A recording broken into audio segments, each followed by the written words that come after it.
میں ایک زمانے میں کام کرتا تھا، انجینئر تھا، چیف انجینئر تھا، بلکہ جنرل مینیجر تھا۔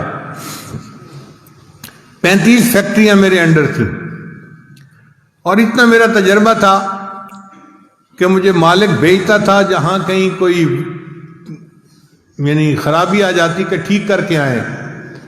اور اس زمانے میں میری کنسلٹیشن فی ایک دن کا 1 لاکھ روپیہ تھی۔ یہ آج سے 25-30 سال پہلے کی بات ہے، یعنی ڈالر کا ریٹ تھا 18 روپے کا ڈالر۔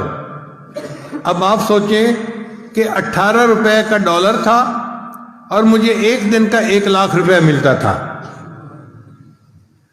ایک شوگر مل میں خرابی آئی، انہوں نے میرے مالک کو فون کیا، چیئرمین کو، کہ جی اپنے انجینئر کو بھیج دیں۔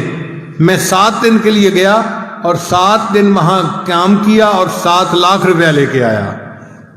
ایسی میری جاب تھی۔ پورے شہر میں سب سے زیادہ ٹیکس میں دیتا تھا، 65% ٹیکس کٹواتا تھا۔ 18 سال پورے شہر کا سب سے بڑا ٹیکس پیئر میں رہا۔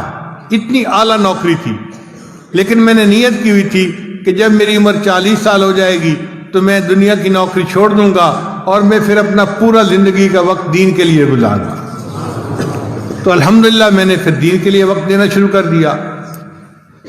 جس مالک کو چھوڑا تھا میں نے، اس نے آج تک اپنی فہرست میں میرا نام لکھا ہوا ہے۔ میں نے اس سے ایک دفعہ فون پہ پوچھا کہ اب تو 25 سال ہو گئے، میں کبھی آیا ہی نہیں اور آپ نے میرا نام فہرست میں رکھا ہوا ہے۔ کہتے ہیں جی ہم نے آپ کو نہیں چھوڑنا، آپ نے ہمیں چھوڑنا ہے۔ کوئی مالک دیکھا ہے جو اپنے انجینئر کا 25 سال انتظار کرے؟ الحمدللہ ثم الحمدللہ، ایسی میری جاب تھی۔ اچھا، پچھلے دنوں ایک عجیب بات ہوئی۔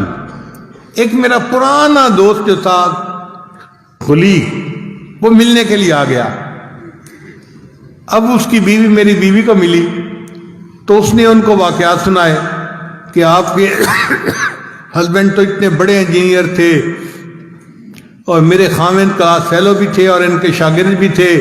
وہ کہنے لگی کہ ہمارا تو یہ حال ہے، ہم جہاں انٹرویو دینے جاتے ہیں نا تو میرا ہسبینڈ ان کو بتاتا ہے کہ میں تو حافظ صاحب کا شاگرد، وہ جوانی میں مجھے لڑکا سا تھا، حافظ صاحب مجھے لوگ کہتے تھے، تو میں تو حافظ صاحب کا شاگرد ہوں، تو 10,000 روپیہ اس کی تنخواہ ویسے ہی بڑھ جاتی ہے۔ کہ جی اچھا، آپ ان کے اگر شاگرد ہیں نا، اس کا مطلب ہے آپ محنتی ہوں گے، دیانتدار ہوں گے، قابل ہوں گے، تو ان کی تنخواہ 10,000 روپیہ ویسے ہی بڑھ جاتی ہے۔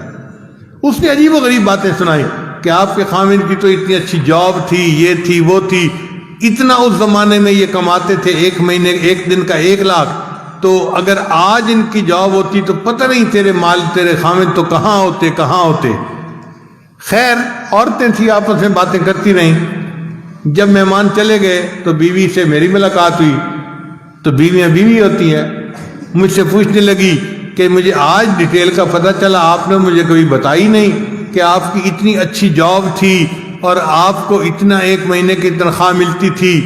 تو میں نے کہا کہ کیا اللہ نے اب مجھے کاریں بہاریں نہیں دی ہوئی؟ کہنے لگی ہاں، دیا ہوا تو اللہ نے سب کچھ ہے۔ میں نے کہا پھر پریشانی کس بات کی؟ کہنے لگا بس میں یہ سوچ رہی ہوں کہ آپ کی جاب اگر اتنی اچھی تھی تو آپ کے دل میں کبھی نہیں آیا کہ میں جاب کر لیتا؟ میں نے کہا کہ 30 سال کے عرصے میں 1 سیکنڈ کے لیے بھی میرے دل میں کبھی یہ تمنا نہیں آئی کہ کاش میری جاب ہوتی۔ تو پھر وہ ذرا میرے اور قریب ہو گئی اور میرا ہاتھ پکڑ کے کہنے لگی آپ مجھے سچ سچ بتائیں نا، کبھی خیال ہی نہیں آیا؟ میں نے کہا واقعی میرے ذہن میں کبھی خیال نہیں آیا۔ کہنے لگی کیوں خیال نہیں آیا؟ میں نے کہا سچ بتاؤں کہ مجھے بڑے کی نوکری کر کے ایسا مزہ آ گیا ہے، اب چھوٹوں کی نوکری کرنے کو دل ہی نہیں چاہتا۔